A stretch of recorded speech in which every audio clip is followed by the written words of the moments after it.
waxaan leeyahay madaxda ku shirsan maanta muqdisho waxaan leeyahay lilaahinimada ku dadaala daacadnimada ku dadaala waxa kuu qarsoon ilaahayna ku og yahay ilaahayna kuu jeedo qulubtiina waxa ku jira iyo maskaxdiina waxa hurda ilaahay waa og yahay waxaan oran lahaa ka tanaasula adigu inaad xukun ku soo noqdiyo xukunkaaga ka tanaasulo u tanaasul ummadda. Asalaamu calaykum waraxmatullaahi wabarakaatu. kulanti wacan oo wanaagsan daawadayaal meel walba joogtaan kusoo dhawaada waraysi gaar ah oo aan la yeelanayno Dr. Cabdiraxmaan Axmed Nuur oo ah qoraa wax ka qora arrimaha hogaaminta. Doctorka waxaan maanta ka waraysanaynaa xaaladda guud ee dalka maadaama lagu jiro xilli kala guur ah iyo doorashooyin. Doctor soo dhawow kusoo dhawow waraysigan aan kula yeelanayno. Hadhowahay adeer cali hadhowahay ma santahay waayahay intaan u gudbin waraysiga guntiisa oo horeyn waxaan rabaa wax yar inaad dadka inta ku taqaan waxa dhici karta inay ku yaqaaniin Dr. Sulub oo wax ka qoro hogaaminta. Dr. Sulub xagee ku dhashay xagee wax ku bartay waxaan rabnaa si yar oo kooban inaad nagu sheegtid. bismillaahir rahmaanir rahiim alxamdulillahi rabbil caalamiin wa sallallahu ala sayyidina muhammadin wa ala alihi wa sahbihi wa sallam ajmaciin. waa mahadsantahay magacayga waxaa la yidhahdaa Cabdiraxmaan Axmed Nuur Sulubna ku magac dheer. muxuu ahaa waxaan ku dhashay magaalada Gaalkacyo. waxaan waxbarashadii dugsiga hoose dhexe ku soo qaatay magaalada Muqdisho ama Xamar.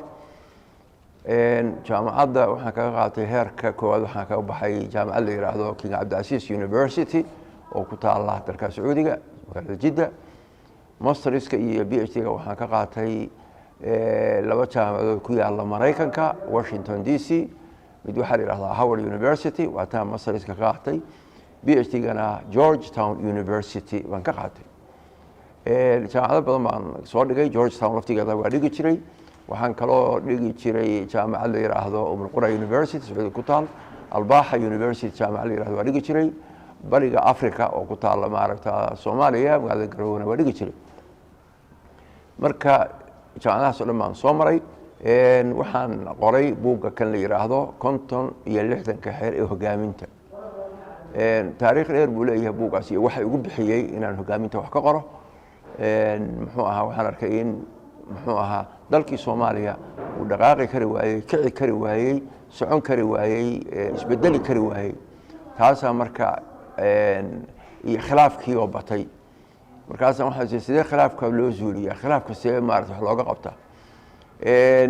marka taasa markay ugu bixisay inaan markii dambe iraahdo khilaafka wax ka aqriyo. markii aan khilaafka helayna buug ka hadlay khilaafkii wuxuu yiri khilaafkaas waxa sabab u ah in khilaafku ballaarto weynaado oo xal loo waayo iyo in xal loo helo guul laga gaaro waxa sabab u ah waa hogaamiyayaasha.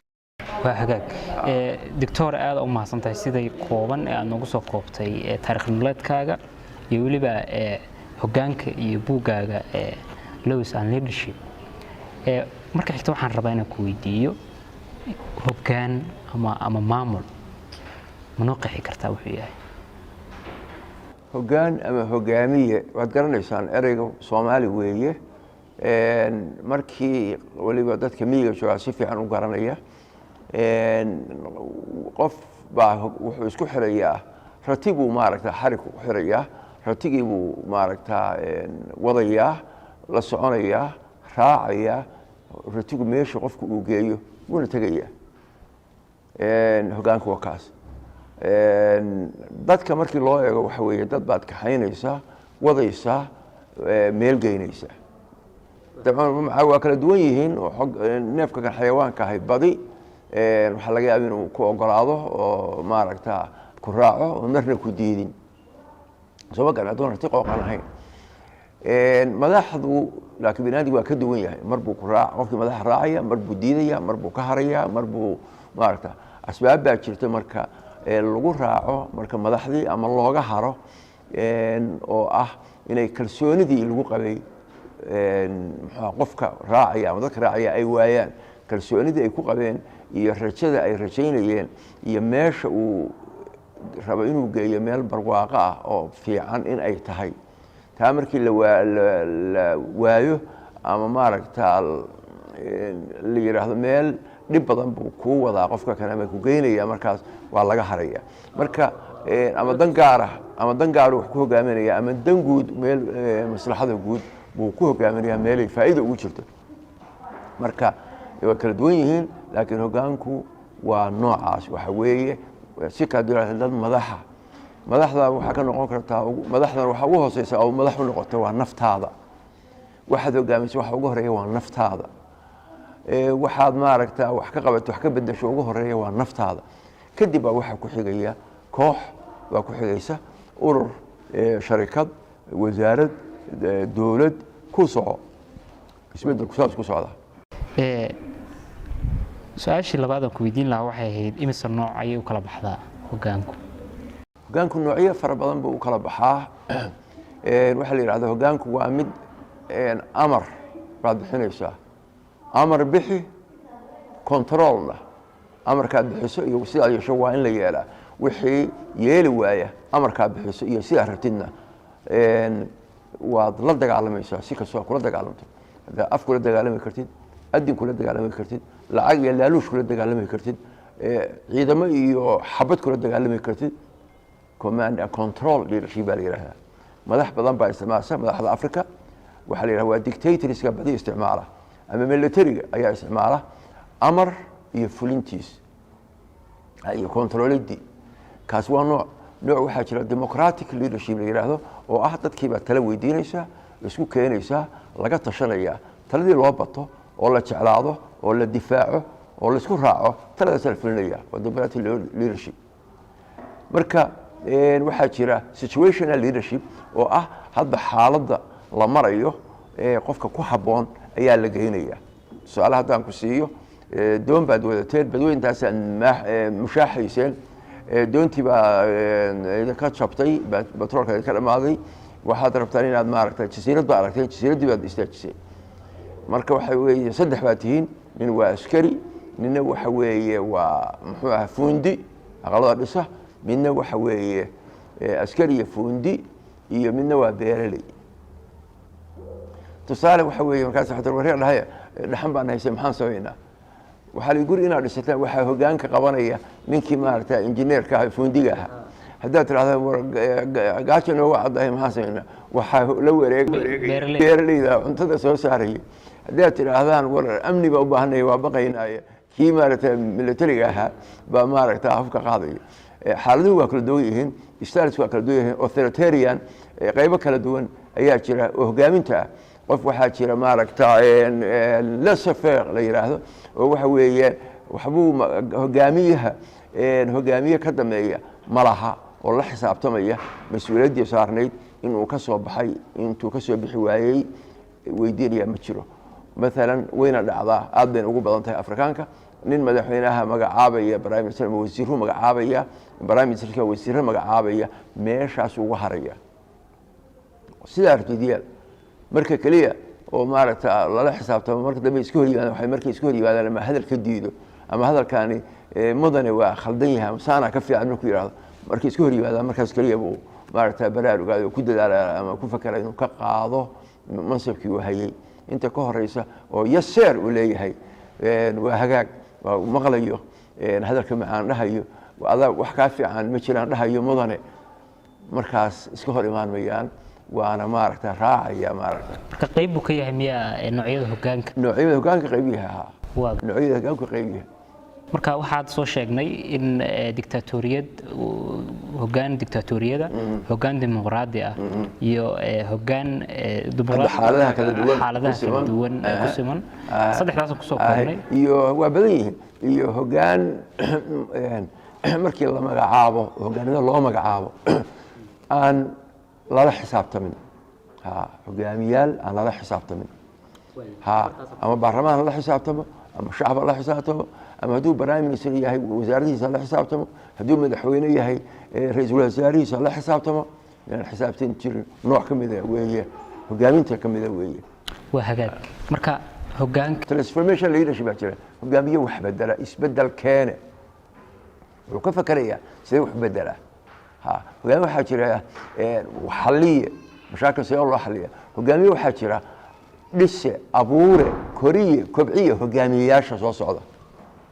iyo mustaqbalka. waa macalin macalin diyaarinaya hogaamiyaashii mustaqbalka. see loo abuuraa haddaad tiraahdo geed baan abuuraya see loo abuuraa geedka dhulka lagu abuurayo waa dhul nooceeya muxuu iga baahan yahay geedku waxaasoo dhan baad maaragta ku fakeraysaa suu geedkii kuugu baxo saasoo kale baad qofkii rabta inaad soo saartid hogaamiyaal baad abuuraysaa iyagoo yaryar geedo yaryar hadhowna say u noqdaan. marka qofka hogaamiyaha maxaa isaga looga baahan yahay? waxaa looga baahan yahay waxa weeye mar walba inuu akhrinayo dhegaysanayo ku fakerayo hogaaminta. akhri dhegayso maqal baar ogow hogaamintu. taariikhii hore hogaamiyaashii heerka saraha kuwii ka dambeeyey oo hogaamiyaashii maarata dambe kuwa soo socda intaba waxaa laga qoray waxaa laga yidhi hogaamiyaashii guulaystay kuwii fashilmay maxaa lagu fashilmaa maxaa lagu kufaa maxaa lagu kacaa maxaa kor loo aadaa maxaa loo soo dhacaa maxaa loo guulaystaa maxaa loo guuldarraystaa. waxaasoo dhan waa sifooyinkii waxyaabihii laga rabay qofka hogaamiyaha. hogaamiye wax dhisa hogaamiye wax dumiya hogaamiye daacada midaan daacad ahayn musuq maasuq dhagarow khayaamo laaluush musuq maasuq cadaawanimo xaasidnimo kuwa noocaasaa jira. kuwa aragti dheer oo qorshe u degsado kuwaan aragti lahayn. waxaa jira hogaamiyaal shaqada uu qabanayo waktiga uu ku habboon u qorshaysta ku jaangooya. doorashaan rabnaa inaan galno 4 sano ka hor waa geli weyne haddana madax ka talaatay doorashaan rabnaa 4 sano inaan galno haddana waa geli waaye. midka soo socda ma muuminaysa inuu haddana 4 sano isaguna ku guulaysanayo inuu doorasho qof iyo cod ahriyo. waayahay marka hogaanka ama hogaamiyaha wanaagsan iyo hogaamiyaha xun maxaa lagu kala gartaa? waxaa horta lagu kala gartaa horta ma fududa inaad kala garatid sababtoo qofka raba inuu kala garto cabiraya cabiraadda aad cabiraysid. maalan waxaan rabnaa inuu hogaamiyaha kan inuu daacad yahay in kale hadduu daacad yahay waa fiican yahay hadduu daacad ahayna ma fiicna. see ku cabiraa marka daacadnimadiisii waa inaan shaqo u dhiibaa oo ku eegaa ma yahay nin dhagarow ah khayaamo ah ma yahay nin naftiisa ka jecel nafafyowga kale dantiisa masaxdiisa ka arka jira danta kale hadalkiisa ka jecel hadallada kale soo ma garan selfish ma yahay waxaan ku ogaan karnaa tusaale wuxuu raba inuu meel gaaro meeshuu raba inuu gaaro jid nadiifa inuu ku gaaro oo xaq ah oo xalaala oo wanaagsan inuu ku gaaro iyadoo khayaano iyo dhagar iyo laaluush iyo mardadaanimo qabyaalad isku dir kala qaybin buu raba inuu ku gaaro. maxaa lagu cabirayaa qofku waxaa laga marka hore intuuna madax noqon inaad ogaan laakiin su-aalaa la weydiiya waxaa la yidhahda weligaa madax ma noqoto haddii ha mar baa madax noqday oo waax baan haysan jiray ama waabaan banaansan noqday haye waxaa la weydiiyaa dhibkii kuugu weynaayo kusoo marya muxuu yahay. hadduu ninka madaxda ah yidhaahdo dhib ma arag ama kuu sheegi waayo dhib saasa ma arag ku yidhaahdo waxa weeye waa hogaamiye liita ha aaminin dhib wuu arkay. 2 haddaad tirahdo maxaad ku fiican tahay oo kuu sheego kan iyo kan iyo kan maxaa ku liidataa hadduu kuu sheegay wuxuu ku liitay waa hogaamiye liita. maxaa dhacay wuu baqay khaladkiisuu ka baqay in la ogaaduu ka baqay in lala xisaabtamuu ka baqay in lagu eedayuu ka baqay in lagu ceebeeyuu ka baqay waa baqe runtuu ka baqayaa hadhow.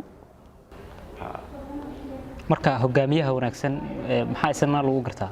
waxaa lagu gartaa sifooyinkaan sheegnay weeye waa geesi waa lilaahi waa oo daacada hogaamiyaha fiican waa hogaamiye aan kibiir lahayn humility waxaa la yidhahdaa ama mutawaadic aan isqaadqaadaynin faanaynin.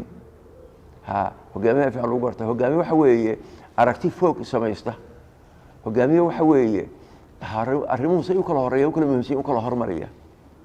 hogaamiye waxa weeye waxaa laga rabo hogaamiyaha heerka sare shaqo qabanaya action oriented waxa kan la yidhaahdo waxbuu qabanaya faan iyo hadal meel buu intuu iska dhigo sax weeye hadal iyo faan iyo wax ka daadajinaya way fiican tahay iyo dadka kalsoonidooda inaad qiiro dadka geliso xamaasad geliso kiciso dadkii laakiin ficil waa inaad ku muujisaa waayahay haddaan intaa kaga gudubno waa inaad dad qabiil waa inaad qabiilista ahayn waa hagaag dan koox ama qabiil ama gaar inaadan maaragtaa u horeyn maslaxadii guud maslaxadii weyneyd waa hagaag doctor aad u mahadsan tahay haddaan intaa kaga gudubno noocyada hoggaanka iyo hoggaanka waxa looga baahan yahay khilaaf ayaa ka dhex taagan hadda siyaasiyiinta Soomaaliya hadday tahay kuwa dowladda federaalka iyo maamul goboleedyada qaar marka khilaafkaas waxaa ka mid ah doorashada isbariwaaga doorashada wuxuu yahay mowduucyada ugu waaweyn oo hadda xilligii doorashada ay u dhaaftay ilaa haddana weli loo heshiin laayahay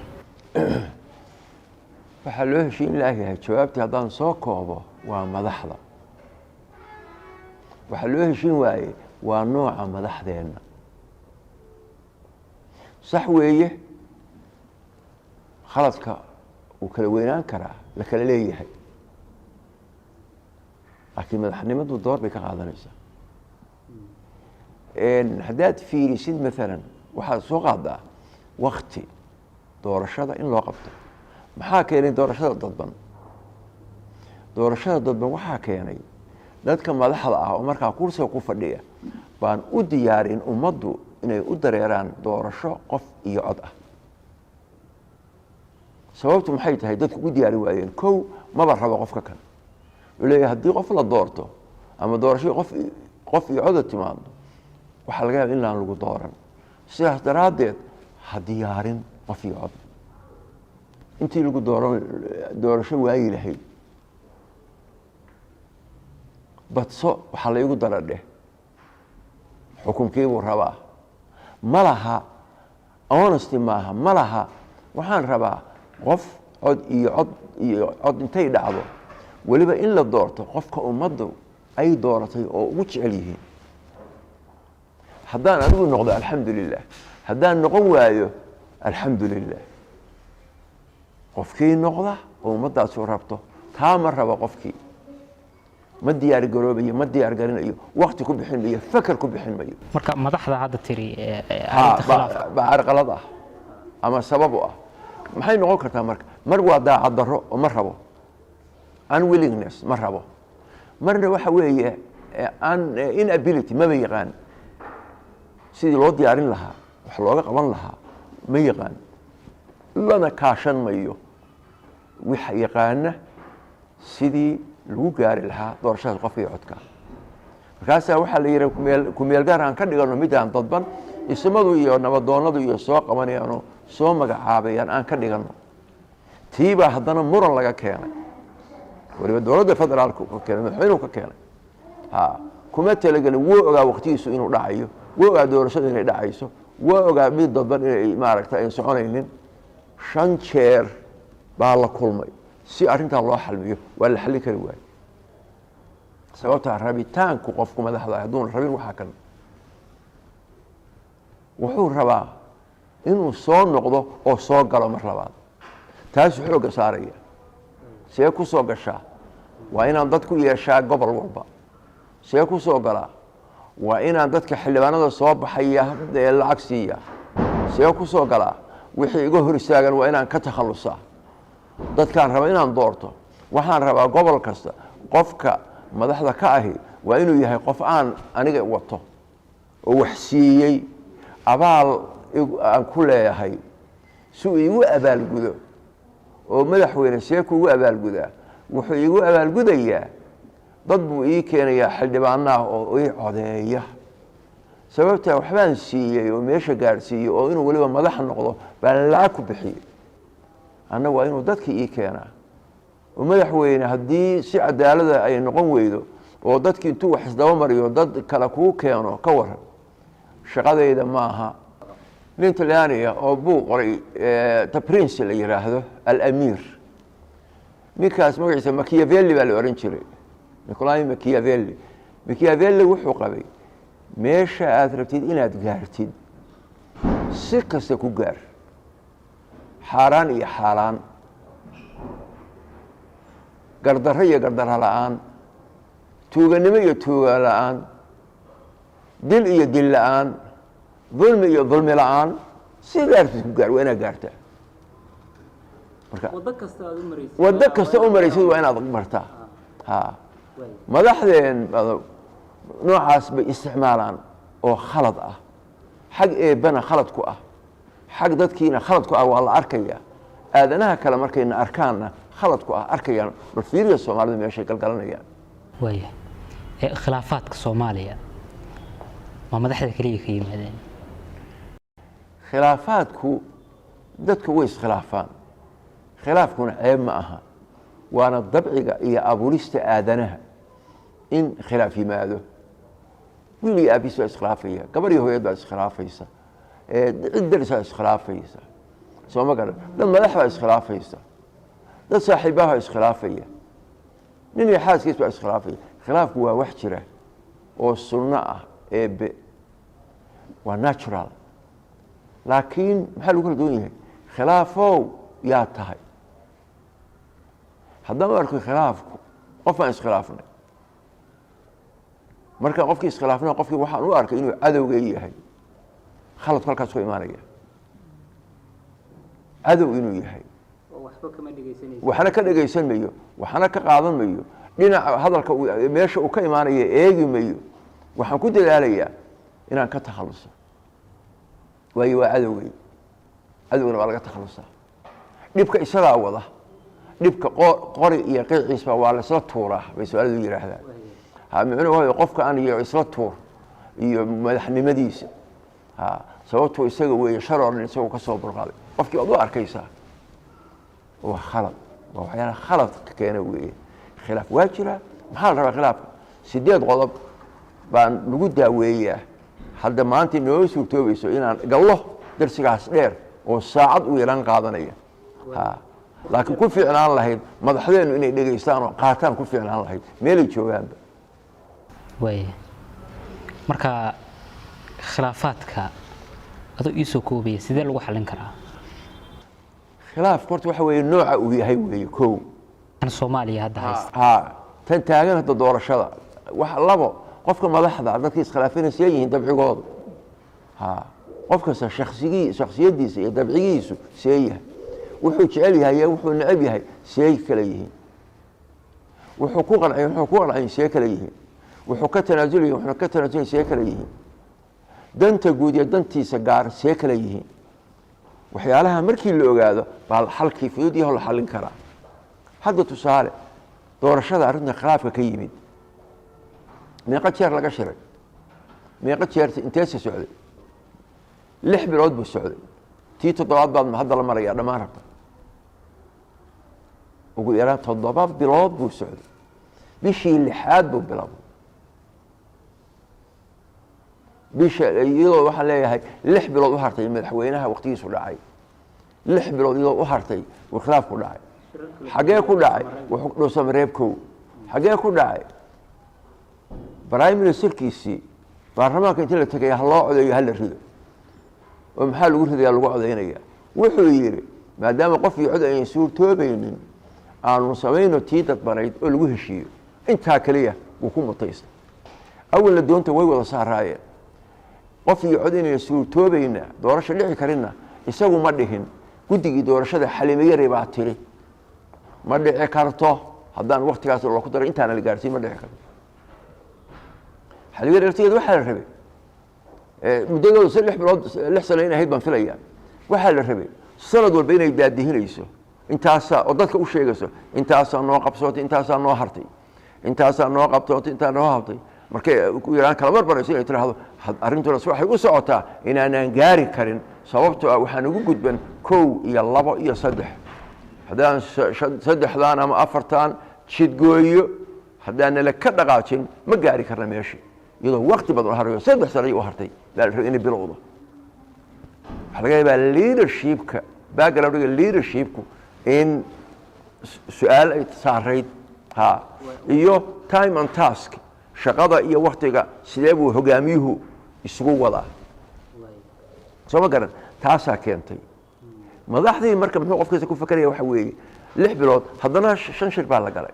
dhuusa mareebkow 2 3 4 haddana maaragtaa mid kale xamar haddana mid kale maaragtaa baydhabo maxay shantaas wax u samaysmi waayeen sababtoo ah meeshii hore su-aalahana laysku haystana waa 3 baa ugu waaweyn aad iyo aad bayna ila fudud yihiin aniga aad bay ila fudud yihiin yay u fudud yihiin marka 3da arrimood oo laysku haysto maxay ugu fudud yihiin dadka qaarna ugu culus yihiin sababtoo ah markii aad qof horta daacad waxa ka tahay way ku fududaanaysaa tusaale 3da waa maxay kow arrinta gado labo arrinta muxuu ahaa guddiga doorashada 3 muxuu ahaa waqooyi Soomaaliland waqooyi xildhibaanada ka imaanaya waa 3daba waxaa loo raadin karaa lilaahinimo hadday jirto daacadnimo hadday jirto waxaa loo raadin karaa si fudud loo xalin karaa arrinta gadaa la leeyahay maalan waxaa la leeyahay dad baa la isugu keenaya dhexdhexaad ah goobjoog ah taagan maamul iyo guddi ah Jubbaland ka soo qaad qaar madaxweynaha daartada qaar ka soo qaad ama dadka iskhilaafsan gado qaar ka soo qaad labada qaybood iskhilaafsan labadaba keen beesha caalamka dad ka mid ah oo kormeer iyo korjoogtooyin sameeya keen aayar iyo nabad iyo dadkan hal wacyi geliyo in xabad iyo dagaal iyo waxba qaadino si fudud iyo ay ku kala baxaan arinta xildhibaanada Soomaaliya way fudud xildhibaanada marka qaadayaha way fududahay arinta xildhibaanada hadii kale madaxweynuhu wuxuu leeyahay waxaan rabaa xildhibaanada ka imaanaya aniga inay codeeyaan madaxweynaha kale wuxuu leeyahay maya kuwa codeyn mayaan waxa kuwa codeynaya iyo wal kuwa codeyn mayaan qaar kuwa codeynaya hadda rag kuma wada codeynaya sidaas daraadeed annagu waa inaan ku lahaadaa sabab xulidooda annagu inaan sabab ku lahaanay marka in loo madax banaaneeyo miya loo madax banaan si madax banaan loo waxay si madax banaan u soo doortaan isibadii wixii lahaa waxaan lahayn intaba soo doortaan arinta guddigeeda ka war arinta guddiguna waxay u fududahay waxaa la yiri madaxweyne arinta tan guddiga kan waxaa ku jira dad adiga kugu shaqeeya ciidamada sirdoonka ka mid ah muxuu ahaa oo la ku sameeyo in lagu doorto si uu noqonaysaa qaaligii iyo garsoor iyo garyaqaankii iyo ninkii wax dilay kii la dilay si waxa wadan isku noqonaysaa waa ilaad u daysaa oo u fara banaan waa inaad bedeshaa saxbad in la bedelo weeye walka dad lagu kalsoon yahay la keeno marka hadda xalku muxuu noqon karaa gudiyada marka waxa weeye xalku waxa weeye niyadii hadda fiiri haddana waa la isku yimid baaliyada hadda hal isku imaan mayno dad baa waxay bideen beesha caalamka waxay bidinay soo gasho dad baa su'aal isweydiiyay oo Soomaali haddaan nahay maxaa beesha caalamka ugu ordaynaa ma inagu dhexdeena ka heshiino hadalkaasi waa hadal su'aashaasi waa su'aal fiican waa hadal fiican shaxshax weeye dhexdeena inaan ka heshiino baa fiican laakiin su'aaladan weydiiye maxaa wal dhexdeena u heshiin weyn dhulkeenu markuu burburay soo gara dawladda xoog ama burburtay oo shacabkii iyo xukuumadii isku kaceen maxay xukuumaddu ula heshiin weeyay shacabku si ula heshiin waayay xukuumadda markuu qofka madaxda ah uu yahay maanta kaligi taliye hadalkayga ma hadal kale ma soconayo amarkayga ma amar kale ma soconayo waxaan jeclahay ma wax kale ma soconaya waxaan rabaa ma wax kale ma soconaya markii la yiraahdo bini aadmi kala ka hor imaanaya ma ana kana jeclay adaa jeceshahay waa lagu kala loobaya waa lagu kala tagaya marka in la yiraahdo qadari maxaad ku diideen kan iyo kan macquul ma tahay dadkii haddii kalsoon lagu qabeen aan bedel idinkuna qaarkeena anna qaarkeena qof kasta qaar keeno aan bedel dad ugu wada kalsoon yahay alla keeno marka saddexda ugu waaweyn oo kale gado arinteeda waxaa tiri guddiyo kala duwan baa goobjoog u aanaya amniga sugaya ma aha beel ciidamo la jira inay amniga sugaan beeshaasi u helinaya maxaa markii horeba ciidamo loo geeyey loogu talagalay Soomaaliya xuduudeeda in ilaaliyaan maxaa loo geeyey laba beelood la isdagaalamaya in qolo la safto dhexdhexaad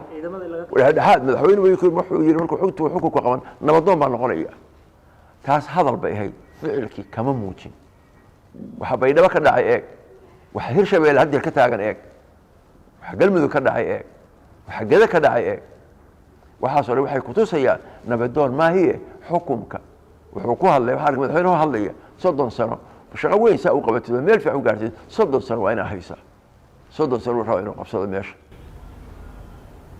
waayahay taasna laguma qabsan karo xoog aadanuhu wuu ka tegay dawlad ama qof madaxa oo xoog wax ku qabsaday way u socon kartaa ilaa muddo laakiin aakhirka wuu baaba'aya magaxuna waa ka tegaya waana fashilmaya aakhir waayahay dib u heshiisiinta Soomaaliya si loogu heshiisiyo anigu waxaan oran lahaa hadda waxana waxa weeye dadka in la wacyi geliyo madaxdu inay bartaan si la isku khilaafaa way yaqaaneen si loo heshiiyo ma yaqaaneen marka dib u heshiisiinta Soomaaliya yaa looga baahan yahay inay guul ka keenaan ma dawlad goboleedyada ma dawladda federaalka ma gudiyada dib u heshiisiinta ma waxa weeye ma ururada bulshada waxaasoo idil baa loo baahan yahay culimadii aqoon-yahankii dhalinyaradii isimadii madaxdii federaal goboleed meel walba dadka dhan baa loo baahan yahay qaybihiisa kala duwan waa loo baahan yahay waxaa kaloo loo baahan yahay in aanu baranno sida loo heshiiyo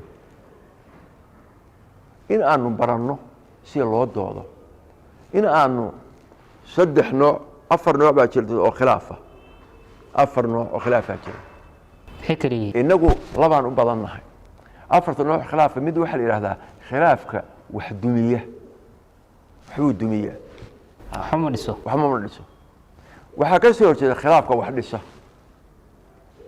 waxa jira khilaafka caatifada ku salaysan nacayb iyo jacayl qof baa jeceshay group baa jeceshay reer baa necab tahay ku salaysan nacaybka iyo jacayl macna weyn kuma fadhiyo emotional waxa weeye conflict la yiraahdo waxa jira mid la yiraahdo khilaafka ku salaysan cilmi iyo aqli فكريسا علمي رو كسر إنيسا خلافك وحن خلافه بالله ما أردنا خلافه أرتاس وكسر إنسان عقلي إيوه علمي لبلا صوبانه constructive conflict إيوه cognitive conflict مد عقل قوتها هي علمي لبلا كلام بيانين إنك وحن نقبضن لبلا كلام مد عاطفة إسكعلي إسكدع يكون واحد مية إسكروا إسكدع waxay sheegeen muxuu ahaa Sweden baa daraasad ku sameeyay Soomaaliya waxay yiraahdeen waalida nooc ka mid ah Soomaaliya ku badan waalidaas waxa la yiraahdaa iska xil iska dhix yiraahdaa iska dhix hay tii marka dad waalan madax waalan shacab waalan waa tii wax duminaysa miyaa tii wax duminaysa ya constructive waa destructive tii wax duminaysa way waxay galintaad ka sokow hadda maxaan sameeynaa marka emergency way maxaa rabay wacyigelintaas in madaxda wacyigelintaas ay qaataan wax ka soo dadka madaxa shacabku qaato isimadu qaataan dhalinyaradu qaataan taas si fiican u barano kow dadka go'aanku ka suurtooba inay go'aan qaataan taas waa tii ugu horeysay oo muhiimka ahayd waan weyne hadda xaaladda aan marayna waa emergency waa degdeg maxaan sameynaa waa muxuu ahaa dhiigbax baa socda saan wax u qarxin maxaan sameynaa waxaan ugu oran lahaa 5 jeer baa la isku yimid Soomaalidu heshiin waaye dhexdooda ka heshiin waaye waxaana fiicnay Soomaalidu dhexdooda inay ka heshiiyaan hadda waa in khasab ay noqotay beesha caalamka inay soo gasho oo ha soo gashay fadhiyaan oo talada wax laga dejiyo oo taladii la isku raaco iyo goob joog ah kii diida ka hor yimaadana wax laga qabto waayahay marka doctor haddaad dhageysatay hadallada madaxda Soomaalida oo siyaasiyiinta ah marka dhageysato adoo miisaan saaraya maxaa ku soo baxa horta madaxdu waa timahagaas oo kale waa badan yihiin waa gartay haddaan yiraahdo مثلا ka soo bilaabo madaxda Soomaaliga oo xagee ka soo bilaaba madaxda Soomaaliya waxaan ka soo bilaabaya waagii ina Cabdullaahi Xasan Maamulay soo laga horeeyay dawladaha yar markay jirtay dawladaha yar bariga dawladda ka jirtay midowga dawladda ka jirtay muxuu ahaa Hiiraan iyo halkaas muxuu ahaa dawladda ka jirtay dawlad yar halkaas jabhadaha ka jiray ina Cabdullaahi Xasan baa ka jiray kadibna si jabhadaas loo ahaa yararka dawladaha yarka loo ahaa baa isticmaalkii yimid haddana dawladda kale ka daba yimid oo intaas madaxweyne 8 maxamed soo maray markaad qof u fiirisid qof kasta waxaa arkaysaa wuxuu ku fiicnay wuxuu ku liitay baad arkaysaa wuxuu ku fiicnaa wuxuu ku liitay iyo xaaladda Soomaalidu ku jirto hadda crisis baan ku jirnaa madaxweynaha waqtigiisa waa dhacay baarlamaanka waqtigiisa waa dhacay marka dastuurku muxuu leeyahay hadday labadoo dhacaan ayaa xukunka qabanaya weli cali ii raadi waa haysta koobi hadda ma garanayo meel uu jiro xeerka dastuurka waddanka federaalka haddii madaxweynaha waqtigiisu dhaco baarlamaanka waqtigiisu dhaco oo ra'iisul baarlamaanka waqtigiisu dhaco yaa waddanka qabanayo haynayo baarlamaanku laakiin wuxuu sheegay in inta baarlamaan la mida uu bedelayo haddii sharci miyaa ayagu xilka sii haynayaan waa sharci miyaa qodobkeed ahaya adiga sii haynaya inta qolo kale laga dooranayo sharci miyaa qodob miyaa sharci miyaa saasuu ku socdaa waa socdaa laakiin sharci miyaa weeye su-aasha sharci miyaa xataa kuma fakerin maxaa sharciga noogu qoran iyo maxaa noogu qoray sharci miyaa marka waxa weeye hadda maantay markay dhahdo dhiig joojin si loo sameeyo dad dhiig baxaysa waxaan oran lahaa 5 dowlad goboleed iyo beesha caalamku ha ka fariistaan ha la dejiyo khariidadii maabkii doorashada lagu galayay 3 biloodna yaan laga badin 3 bilood yaan laga badin taladaada ugu dambaysa maadaama qaybtii ugu dambeysay iyo gabagabadii waraysiga aan ku sii shaqeyno taladaada ugu dambaysa aad siinaysid madaxda maanta oo ku shirsan Muqdisho maxay tahay waxaan leeyahay madaxda ku shirsan maanta Muqdisho waxaan leeyahay lillaahi nimada ku dadaala daacadnimada ku dadaala waxa ku qarsoon ilaahayna ku og yahay ilaahayna ku jeedo qulubtiina waxa ku jira iyo maskaxdiina waxa hurda ilaahay waa og yahay waxaan oran lahaa ka tanaasula adigu inaad xukun ku soo noqdo xukunka ka tanaasulo u tanaasul ummadda kan say nabad sidee lagu dadka haddii la dhex qaadsiiyo sidee oran lahayd halkaan arrintii gadaha lagu xalliyo saan iyo saan ku dhaqaaqa sidee lagu xallinayaa sidee taliya hadda maalan waqooyi baa la yidhi xildhibaanadii ka imaanayay waxaa laga yaabaa isimada iyo nabadoonnada iyo muxuu ahata cuqaasha degan waqooyi inayna soo dooran dadkii laakiin dad beeshaas ka socda halkaas intay yimaadaan inay maaragta fariistaan oo hadhowna xildhibaanimo loo qaato ka war hadduu madaxweynaha yidhaahdo hebelow ii soo qaqabo mid kale yidhahdo maya kuu qaqaban mayo waa lala leeyahay waxa weeye 3 iyo 4 iyo dad kala duwan oo bulshada ku jira in la yidhaahdo raadiya keena wala dadka ugu fiican xulka inaad raadsataan ma aha qof kuu codaynaya inaad raadsatid qof wanaagsan dal iyo dad iyo diin wax taraya raadso saasaan oran lahaa qofka hogaamiyaha maanta ahow hadda hogaamiyada waa dowladda waa dhacday federaal kan noqon doonow waxaan ku leeyahay hogaan wanaaga baro ummadaadana bar oo u diyaari axadkii diyaar ah oo diyaar garooba wax diyaarin kara si aad ummadaha kale u gaarno baasaboorka mustaqbalka lagu garayo baasaboorna wadan lama geli karo viisa la'aan haddaadan baasaboor wadan ama viiso sidaas daraadeed mustaqbalka waxaan ku geli karnaa ummadaha kale mustaqbalka ugu guuri karnaa oo u geli karnaa mustaqbalkii waa hogaan wanaag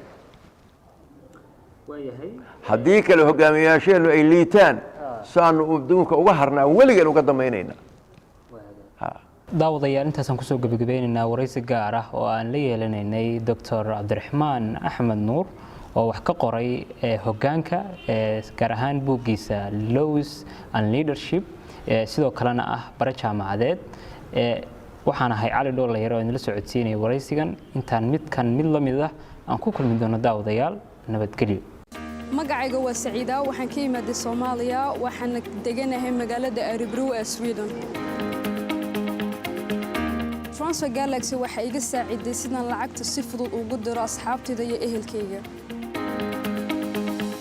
aad ayaan ugu faraxsanahay sida fudud aan lacagta uga diri karo xawaalada Transfer Galaxy